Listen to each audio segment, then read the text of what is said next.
Hello, everybody, and welcome back to the Grid Girls Formula and F1 podcast. I'm your host, Zoe, and I am so excited for today's episode. We are going to be doing a deep dive into the F1 Academy. This is something that I am so passionate about, is just bringing more information and visibility about women in motorsports, and I think that the F1 Academy is a great way to do that. One of my big things this year is just I wanted to watch more of it and support more of it, and so I'm very excited to be talking about it all with you today. We're going to start by just giving a little bit of a basic rundown of what their season looks like. Then we're going to talk about some key players, both from past seasons and also the current season. I'm also going to take a minute just to touch on a couple of women in the Formula One space, because I thought that this would be a great way to incorporate that. And then for our technical tidbit today, we're going to be going through the technical differences between a Formula One car and the F1 Academy car, so that you understand the differences between those two events. So let's just hop right in. Let's just start, as I mentioned, by just having a brief basic overview of what the F1 Academy is. The F1 Academy was launched by Formula One back in 2023. It is a female-only single-seater competition that is supposed to pave the way for young women to make their way up in the ranks through the sport, ideally getting into F3, F2, and potentially even Formula One. One thing that is a little bit different between Formula One and the F1 Academy is actually that all of the cars in the F1 Academy are technically the exact same vehicle. So in Formula One, each team is responsible for designing their own cars within the bounds of the regulations. However, these are just Formula 4 cars that these girls are racing, and so they are all designed the exact same. However, that being said, you can still play around a lot with like setup and strategy, so it's not like those still don't come into play. They definitely do. All of the girls involved are between the ages of 16 and 25. In addition to that, they are only allowed to compete in 2 seasons of F1 Academy. Technically, there are 6 teams that participate in F1 Academy. However, you've probably noticed, if you've watched any of it, that every single driver is backed by a different sponsor or a different team, meaning like a Formula One team. So every Formula One team backs one of the drivers. However, when we actually look at the teams that are working on the cars, making sure everything happens, providing the support, there are only 6 teams. And then, as I mentioned, each driver is backed by either a Formula One team, or there are a few additional sponsors such as Charlotte Tilbury or American Express, to name a couple. This series is overseen by Susie Wolff,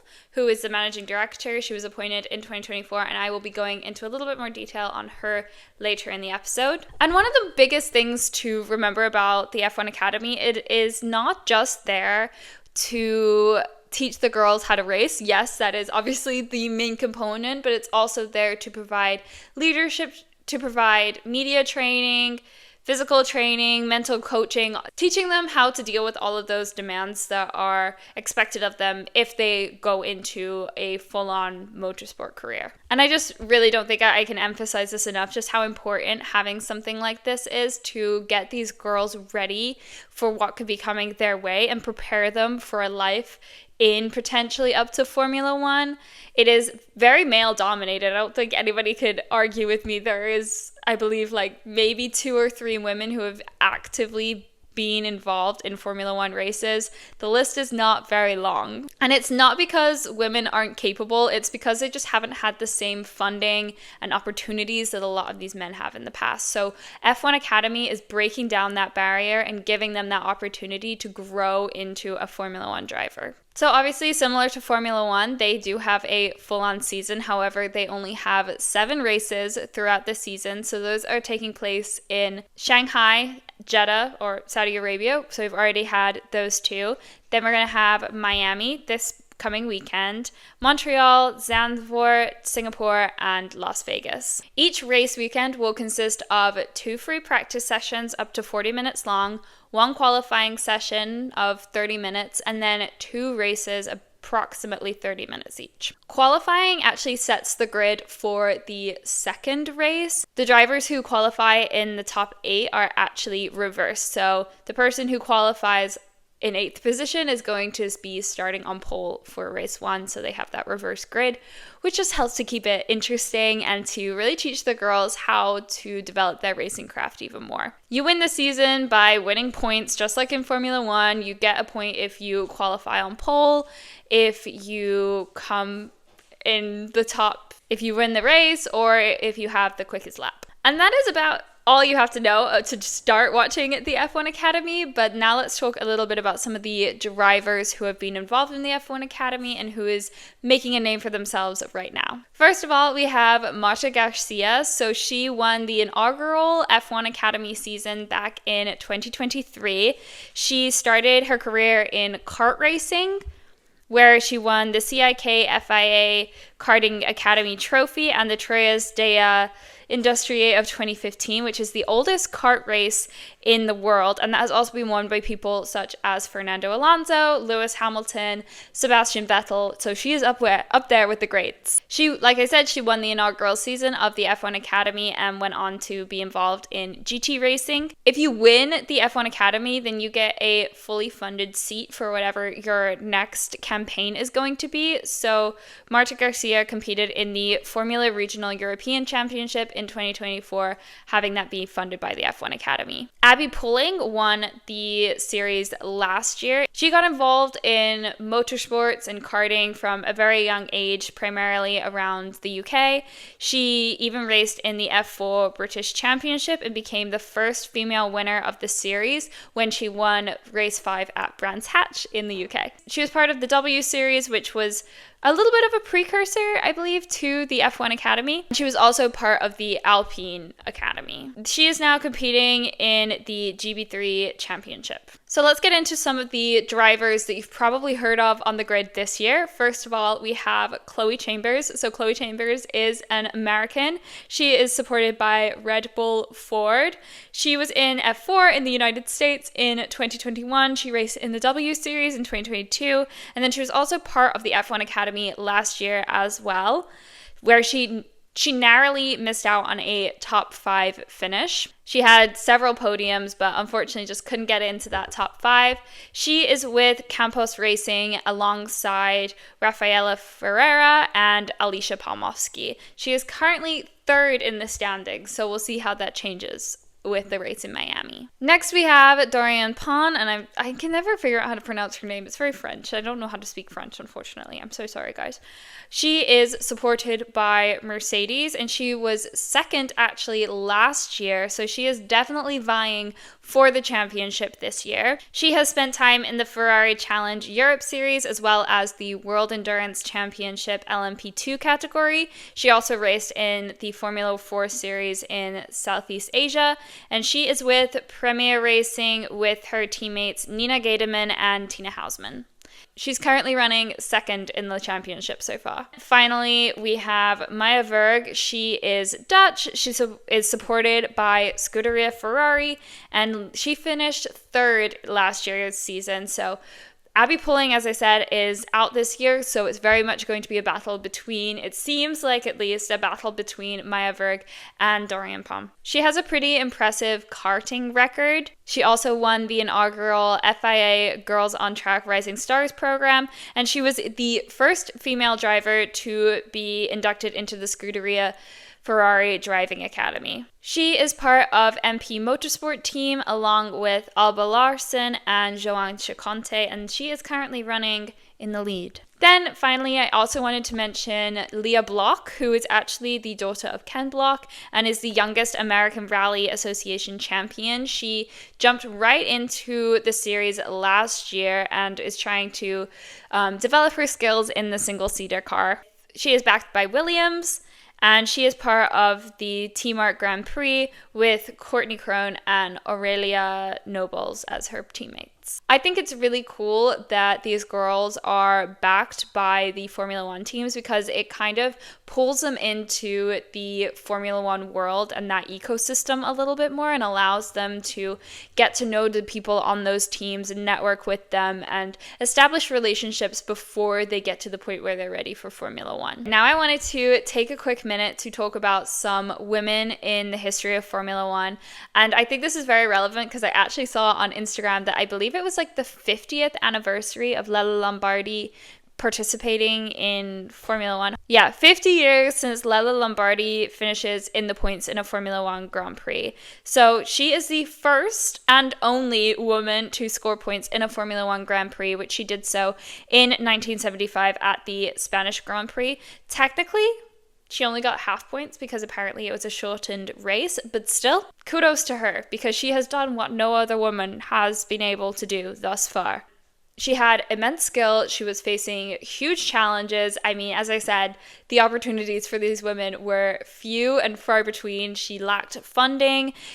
She had technical disadvantages, as well as just constant scrutiny on just being a woman involved in a sport like this. I would say today we have become a whole lot more open-minded, but 50 years ago, I mean, that was a different story altogether. She was born in Piedmont in Italy, and she progressed through the ranks through Formula 3 and Formula 5000 before stepping into Formula 1 in 1974. After she finished in Formula 1, she actually came second in class at Le Mans in 1976, and she went on to later form her own racing team. So in other words, she was really freaking cool. Another person that I wanted to mention in the sport is Susie Wolff. So yes, she is the managing director of the F1 Academy, but she's also done a lot to get there. She is a former professional driver, and she was a development driver for Williams' F1 team. Although, unfortunately, she never actually raced in a Grand Prix, she did participate in practice sessions, and she was the first woman in like 22 years to do so. And then she is spearheading this development of these young girls, giving them those opportunities that maybe she struggled with during her life. And I think it's really cool, the opportunities that she is creating for these young women. I also feel like I need to give a quick mention to Maria Teresa de Filippis. She was the first woman to drive in Formula One back in 1958.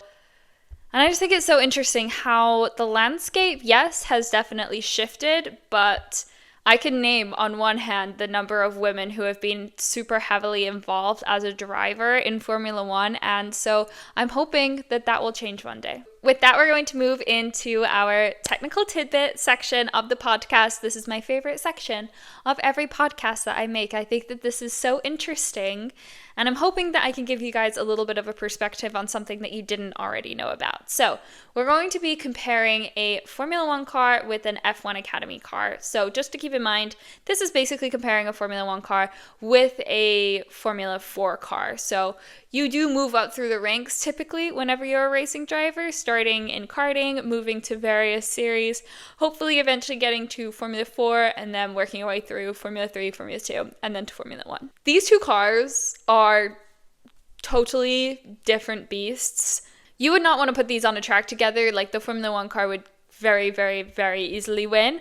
But I think it's really interesting just to like hear why that might be. The F1 Academy cars use a Tatuus F4 T421 chassis, which is a carbon fiber monocoque. It is designed to the FIA F4 standards. It is a lot lighter and simpler compared to a Formula One car. It's really designed to be very robust, but also forgiving, minimizing injury, but allowing the driver to still push the car to the limit and teach them how to drive. Meanwhile, Formula One cars, as I think I mentioned earlier, they are completely designed in-house by each of the teams, and they, as long as they follow the regulations, theoretically, they don't have to be anything like the next car next to them. They are made from advanced composites, so things such as carbon fiber, Kevlar, titanium, for maximum strength to weight ratios. And the chassis design is impacted heavily by aerodynamics. Every curve is optimized for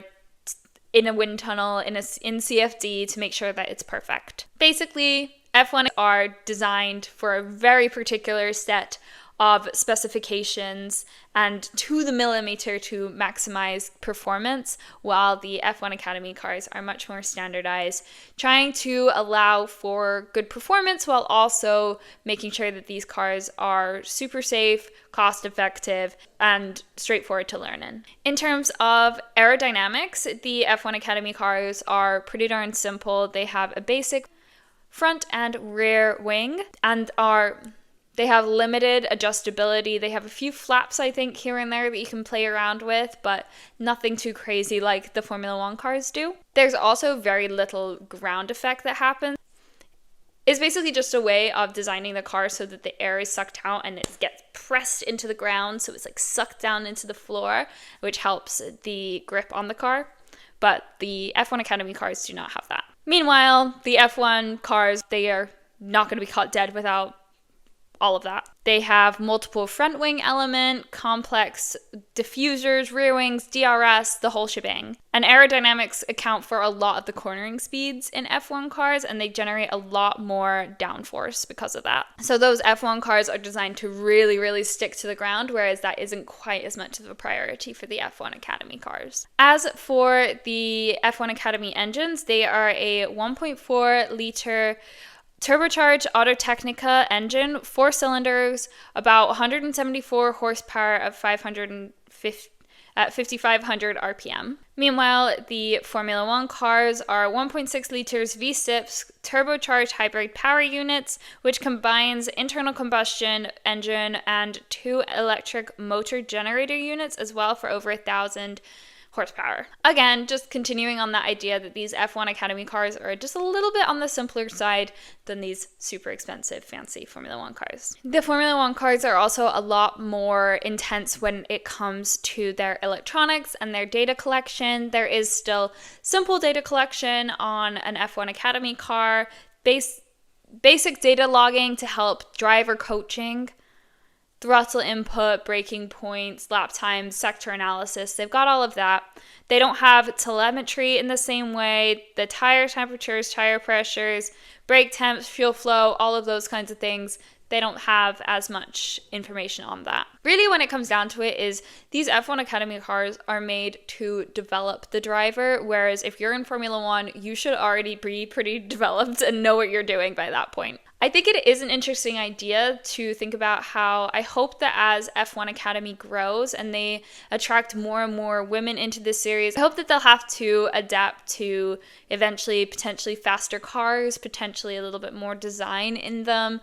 Who knows? I think that there's a lot of opportunity there, and I think that as the F1 Academy becomes more competitive, those other things will follow with them as well. That being said, keeping them simple to allow them to just kind of get a feel for what it would be like, having them at these Formula One races with all of the press, with all of the drama, with all of the things that come with that, I think is really good from a development perspective. So that on and off the track, they're able to create this well-rounded individual who is able to live up to those expectations, because there is a lot of pressure on Formula One drivers, and I'm sure that these girls in F1 Academy already feel a lot of pressure, but getting that practice in a little bit more of a environment that's meant for that kind of practice is going to do wonders, I hope, for their career. To finish out today's episode, we are going to be doing a quick preview of the Miami Grand Prix, which takes place this coming weekend, which is very exciting. I wish I was there, but alas. It is one of the newer circuits, but very iconic already. It debuted back in 2022 and takes place at the